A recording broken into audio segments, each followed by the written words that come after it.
Welcome back to my channel. My name is Nichelle and today I'm going to be ranking every single Sarah J. Maas book. I'm like really excited for this video. I love Sarah J. Maas. I am like a basic girly like that. I love A Court of Thorns and Roses. I love Sarah J. Maas. I love Taylor Jenkins Reid. I love Emily Henry. I consider those like my big three. Like I would say I am like an Emily Henry Sun, a Taylor Jenkins Reid Rising, and a Sarah J. Maas Moon.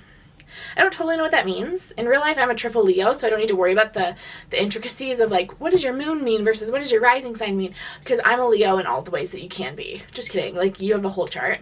And obviously my whole birth chart isn't Leo, but my big three are Leo. Anyway, I'm going to go through and rank my favorite Sarah J. Maas books from my least favorite to my most favorite. It's everything she's written except A Court of Frost and Starlight because I haven't read that book. I love Sarah J. Maas so much, but I've just heard such mixed things about A Court of Frost and Starlight, and I've heard very much that you don't need to read it. Like, it's very much optional, and so I've taken that option and not read it. Will I read it someday? Maybe. I don't have plans to read it as of now, but I could see, like, me needing something, like, cozy, a little, like, taste of Prithian. I might, like, dive in to some Frost and Starlight, but we'll see. There's a chance I may never read that book. I don't know. I, like, own it. Not physically, but like an ebook version. So whenever I feel the urge, I am prepared. So besides that book, I will be ranking all of the other Sarah J. Maas books. Oh, and I didn't rank the Catwoman book because, like, has anyone read that? I have not. I've also not read the Catwoman book, and I have no plans to. But besides that, I'm going to be ranking every single Sarah J. Maas book. I am not going to be getting into spoilers for any of these books. It'll just be kind of like a vague ranking in case you're like mid-series. Let's get started. So in 14th place, we have A Crown of Midnight. This is the second book in the Throne of Glass series. We are with Selena, Dorian, and Kale, I think, are the main people we're following. They're in the palace, kind of dealing with the consequences of the first book.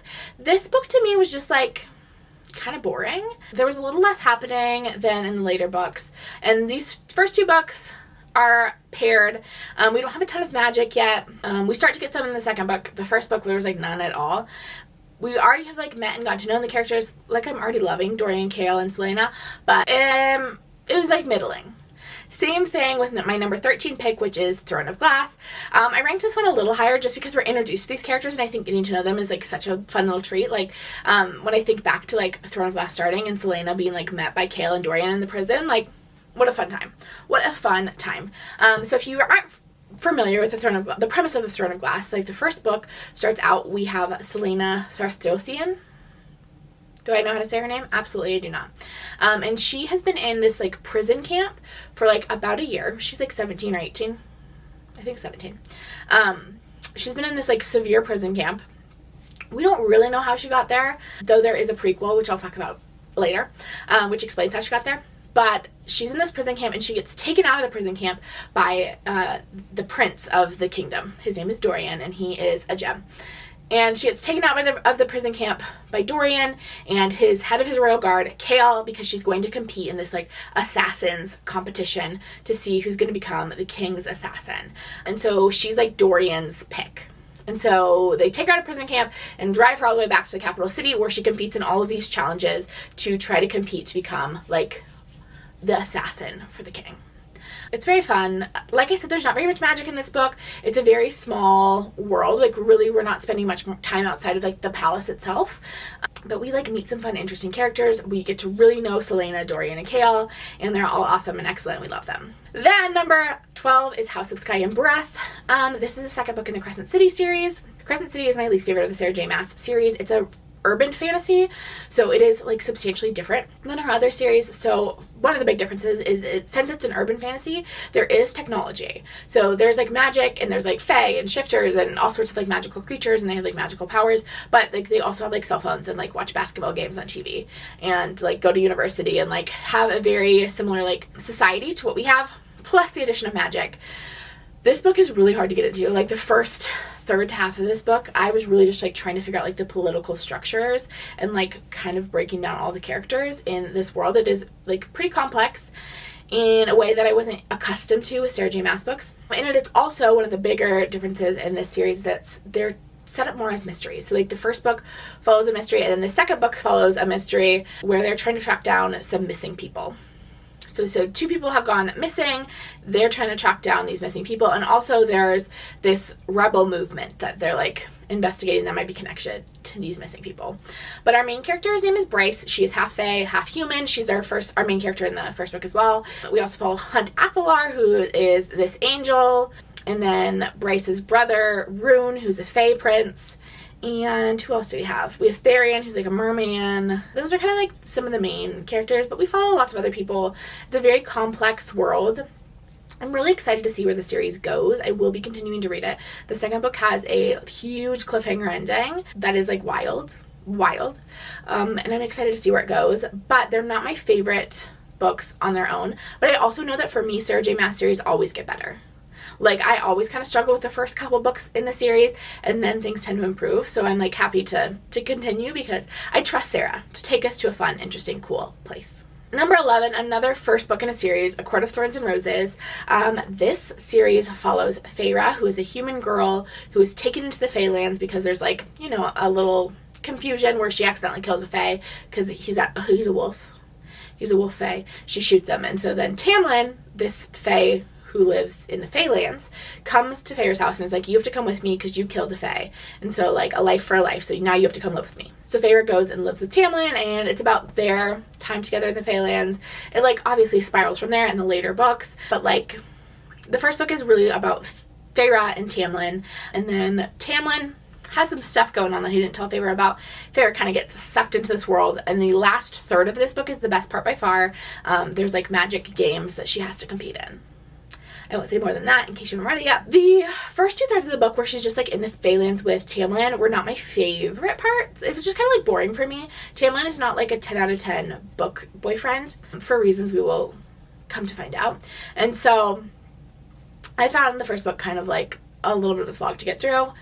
But it does have a big cliffhanger, and I immediately started book 2 after I finished. So, and like, I do love this series. Book 10, I think this is going to be my most controversial ranking, is A Court of Mist and Fury. So this is the second book in the Court of Thorns and Roses. We pick up pretty shortly, I think a few months after A Court of Thorns and Roses.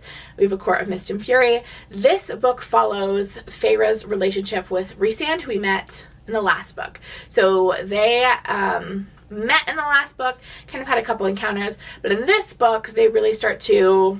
Rhysand becomes a much larger character, and so we kind of get to see like Feyre and him interact in a really interesting way. I really hated this book the first time I read it.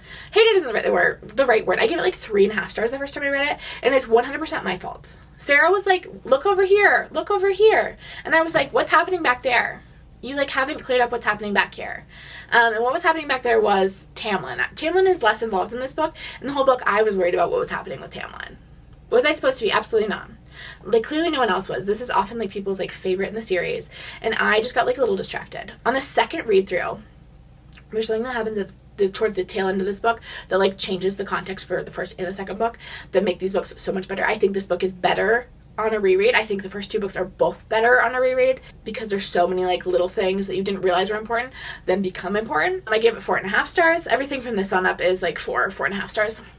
But, or 5 stars. I'll tell you when we get to 5-star territory. But the first time I read it, I was like really distracted. I think this book is really good. Do not get me wrong. But it's just like not my favorite in the series. Next up, number 9, we have Assassin's Blade. Assassin's Blade is back in the Throne of Glass world. It is actually a series of novellas. And this is kind of a tricky thing about Throne of Glass. There's like several different reading orders you can read this in. Technically, Assassin's Blade is a prequel. I think Sarah recommends you read it before Throne of Glass. But most people who have read the series, including myself, would recommend that you read the first 2 books first. So read Throne of Glass, Crown of Midnight, then Assassin's Blade, or even Heir of Fire and then Assassin's Blade. You need to have read Assassin's Blade before you read Queen of Shadow, but you can kind of read it anywhere in those first books because it is a prequel. So they follow Selena in like the year before she winds up in prison. So the last novella ends up with her in prison. And I think these stories are really good, but it is a series of novellas, which kind of feels weird to read in a book. Like, it is not one overarching story. It's like all these little stories. I think there's probably like 4 or 5 in the book. And so despite the fact that these stories themselves are like really good and interesting, and the last story will rip your heart out of your chest and stomp on it, does kind of, I think, take away a little bit from the reading experience, that it's not one cohesive story. So that's why Assassin's Blade ranks so low, because when I think about the stories themselves, I like really, really, truly love them. I just think because they're a little bit disjointed, and it's also like, when do we read these? It feels a little weird. I didn't rank it higher. Number 8 is House of Earth and Blood. So this is the first Crescent City book. And like I said, this book was like pretty difficult to get into. It's like a denser book. They're thick. They're like, I want to say like close to 900 pages, but I could be just like completely making that up. They're really dense books. They're urban fantasies. There's like dense political systems set up. But the ending of this book is so, so good. I loved the way Sarah J. Maas brought the ending of this book together. I just thought it was like incredible. I cried at the end of this book. This book follows Bryce and all the people I mentioned the last time I talked about Crescent City, but this time they are investigating a murder. Actually, the murder of Bryce's best friend Danica. And I like tell you that because you like find out about that in chapter 5, but I actually think a lot of people, times when people talk about this book, they don't talk about the fact that it's Danica's murder they're solving. And I was like very much under the impression that this was like a best friend murder solving duo. I thought Bryce and Danica were going to be working together to solve murders. And I was like pretty disappointed when I got to chapter 5 and Danica got murdered. Do be aware of that, I think, before you go into the book. It definitely feels more adult than her other books, not in the sexual content, especially in this first book, although there are some like spicier scenes. But I think the emotional maturity is definitely higher than Sarah J. Maas's other books. I think Sarah delves into grief and like PTSD in a way that is slightly more complex and nuanced than she does in Throne of Glass and Court of Thorns and Roses. Although she doesn't shy away from those issues in either of those books. She does like a great job of incorporating mental health conversations into her books. Number 7. We're starting to get into our like 5 stars. This is A Court of Silver Flames. This is a book after the original trilogy. So to me, and I think most people would agree, A Court of Thorns and Roses is a trilogy, and then there's like kind of bonus books. And this is like the first, well, I guess you could consider that Christmas novella to be the first. This is like the first full-length novel that is like a bonus book after the original trilogy. So this book, we're no longer in Feyre's perspective. This time we are following Nesta and Cassian. Nesta being Feyre's kind of mean, really mean older sister, and Cassian, one of Rhys's best friends. They develop a romance. It is very sweet. Essentially what is happening is Nesta has suffered some like really severe PTSD after the events from the original trilogy, and so to recover she has just decided to like drink and sleep around, and Feyre step in and they're like, absolutely not. No more of this. And so they send Nesta and Cassian up to this house called the House of Wind that is on like the highest mountain you could ever believe, but the mountain is like right out of town. I have a TikTok about this because I find the height of this mountain to be inconceivable.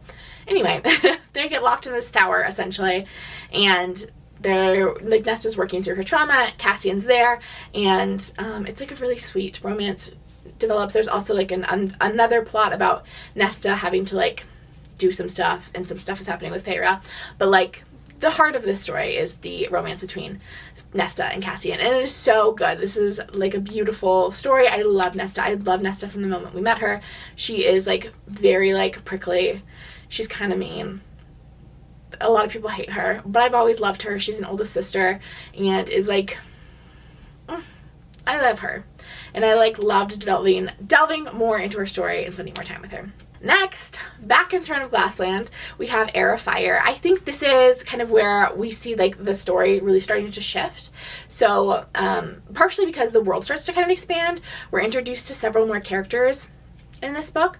So Heir of Fire, Selena is sent to another land. It's like this island where the Fae live, and that's where she meets Aelin and Rowan. So they're kind of doing training stuff on this island, like learning how the Fae powers work, all that stuff. It's really fun. We're also introduced to another character whose name is Manon.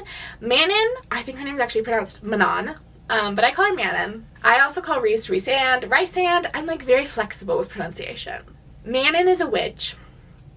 And in Heir of Fire, you're like, why do we give one single heck about Manon? The whole time you're reading Heir of Fire, you're like, I don't care. Her story seems completely irrelevant. Obviously, with Sarah J. Maas, will bring her around. The whole time Heir of Fire was happening, I was like, I really hate these witch chapters. By the end of the series, I'm going to let you know that Manon is my favorite character. But during this book, they're kind of annoying. We're also catching Kale and Dorian are back at the palace. They're just like dealing with stuff back there. And then we've got Selena and Aelin and Rowan dealing with training stuff with the Fae. So we've kind of gone our separate ways. And everyone's kind of like, stakes are raising. We know that like stakes are lifting. And it's like where the series starts to like really, really get good. And then number five, A Court of Wings and Ruin. I loved A Court of Wings and Ruin. I read A Court of Thorns and Roses, like this series first, and I was like kind of on the fence. I was like, I think Sarah J. Maas might be overhyped. Especially after reading the first two books. Like I said, I read the first one and thought it was kind of meh. The last third is really excellent. The first 2/3, not my favorite. The second book, I was looking the wrong direction the whole time, so I had a bad time. I got on me. And then I read the third book, and everything came together in this way that was like so incredible. Like all these pieces that she'd been planting through the whole series came together. There is a lot of war in this book, and I've heard a lot of people rank it lower because it's kind of like a war book. But I didn't find it was too much because I wouldn't consider myself someone who really likes a lot of battling either. But I found the pieces that we did see like to be important, and it wasn't a lot of like fighting montages in my remembrance of this book. I just loved how well plotted the series felt when everything kind of came together in this last book. I love kind of the way Feyre's family kind of plays into the last book, so we kind of get those personal stakes tied up as well. I just thought it was brilliant. I thought it was so good. After I finished this book, I was like officially a Sarah J. Maas fan. I was like, I'm gonna defend her. She gets like crapped on a lot for like not being a good writer, and I think her stories are just like well crafted and well pulled together and well done. I think there's a reason a lot of people like them, and that's not just because like they have handsome boys, because guess what, you can find 27,000 really crappily written fantasy romance books with like handsome men in them, and they're not all as popular as Sarah J. Maas's books. And I think a large part of that is because her series are so well plotted, and I think she does character development really well. I think she does really lovable characters really well, but I think my favorite part of what she does is put together like these intricate, gorgeous plots that really like come together at the end and like weave together and are beautiful. Which means that our top four are all Throne of Glass books. These books were all amazing, loved them so much. In fourth place, we have Tower of Dawn. And then I'm also going to say in third place we have Empire of Storms, because I actually read these two in a tandem read. So they're two separate novels, and they're both long novels. But I was recommended by someone on TikTok to read them in tandem. So essentially what you do is you read a few chapters of one and then a few chapters of another. There's like lists that will like walk you through how to do a tandem read. The books take place concurrently. So Tower of Dawn follows Kale. He's on the southern continent. He's been sent to the southern continent for reasons. And so Kale is the only character that is a familiar character, like super familiar from like the original books in Tower of Dawn. Follows Kale, his friend who we met in Queen of Shadows named Nesrin, and they're interacting with the Southern Continent royals and kind of the Southern Continent magic systems, which are different than the Northern Continent. So it's kind of like almost like a spin-off, but it becomes super important in the last book, so you cannot skip it. People skip it because they don't like Kale. One, I'm not here for Kale haters. I've never been a Kale hater. Has Kale made mistakes? Yeah. Maybe more than most. Kale is out here trying his best, though. And that's all we can ask from him. I really feel like Kale is just like from book probably 2 on, is just like so significantly out of his depths. He just like is really like a second grader in an AP Calc class. And like he's trying, but like he's a second grader in an AP Calc class. But I love him. I've always adored Kale. I think he's great. He does mess up sometimes, but like his friendship with Dorian is like one of the highlights of the series for me. I like love their bromance. It is so good. And I just like think he's he's trying, guys. He's trying so hard, and he is like such a rule follower and like so loyal, and is being torn in all these different directions by all of the like pressures that are being put on him by like Dorian and Selena and like the kingdom, and I think it's really hard for him, and he's trying his best. Anyway, I'm a Kale apologist, but I really enjoyed Tower of Dawn. It follows Kale. Kale gets like a cute little romance in this book, which is like really fun. We have my favorite tie-in from Assassin's Blade. When I figured out this tie-in, like I said, we really start to get tie-ins from Assassin's Blade after Airfire. And the tie-in from Tower of Dawn to Assassin's Blade is my favorite by far. One of my favorite things in the whole series is this tie-in from Assassin's Blade to Tower of Dawn, like a character in Assassin's Blade that appears in Tower of Dawn.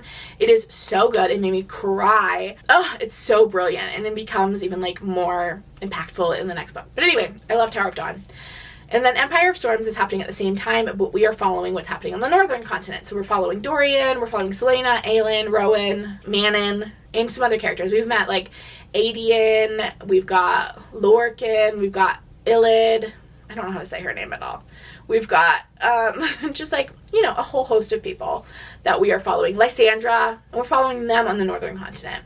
And I think this book is really good. I like love all the plot lines, all the stories. Really fun, really fresh. A lot is happening. Again, we really start to see those tie-ins from Assassin's Blade in this book, which is really fun. All of the kind of characters we met briefly in Assassin's Blade are now showing up again in Empire of Storm. And it's gorgeous and a good time. My number 2 favorite book from Sarah J. Maas is Kingdom of Ash, which is the final book in the Throne of Glass series. This is where we see everything come back together. Kale is back from the southern continent. All of the girlies are like ready to go. And it's just everything's coming together and weaving into this beautiful tapestry. It does have a lot of fighting in it, which is, you know, again, not my favorite, but it's just like something I can look past because there's so many good scenes. There are 2 scenes in particular with wildflowers. Both of them are with wildflowers. If you know, you know. The first scene. If you've read this book, you know the first scene. It's one of the most impactful scenes in this book. Both these scenes had me weeping, but this one had me like sobbing on the cold hard ground. And then the other one is like kind of like a beautiful moment. It like had me crying, but it also was like, it's all come together for this. Anyway, we get to see the witches, we get to see Dorian and Kale reunite, which like, we love that because again, their bromance is my favorite thing in the series. We get to see like Aelin really step into her power, we get to see Manon really step into her power, we get to see Lysandra really step into her power. Like everyone is like really like fulfilling their full potential and just being amazing and cool, and we love them all.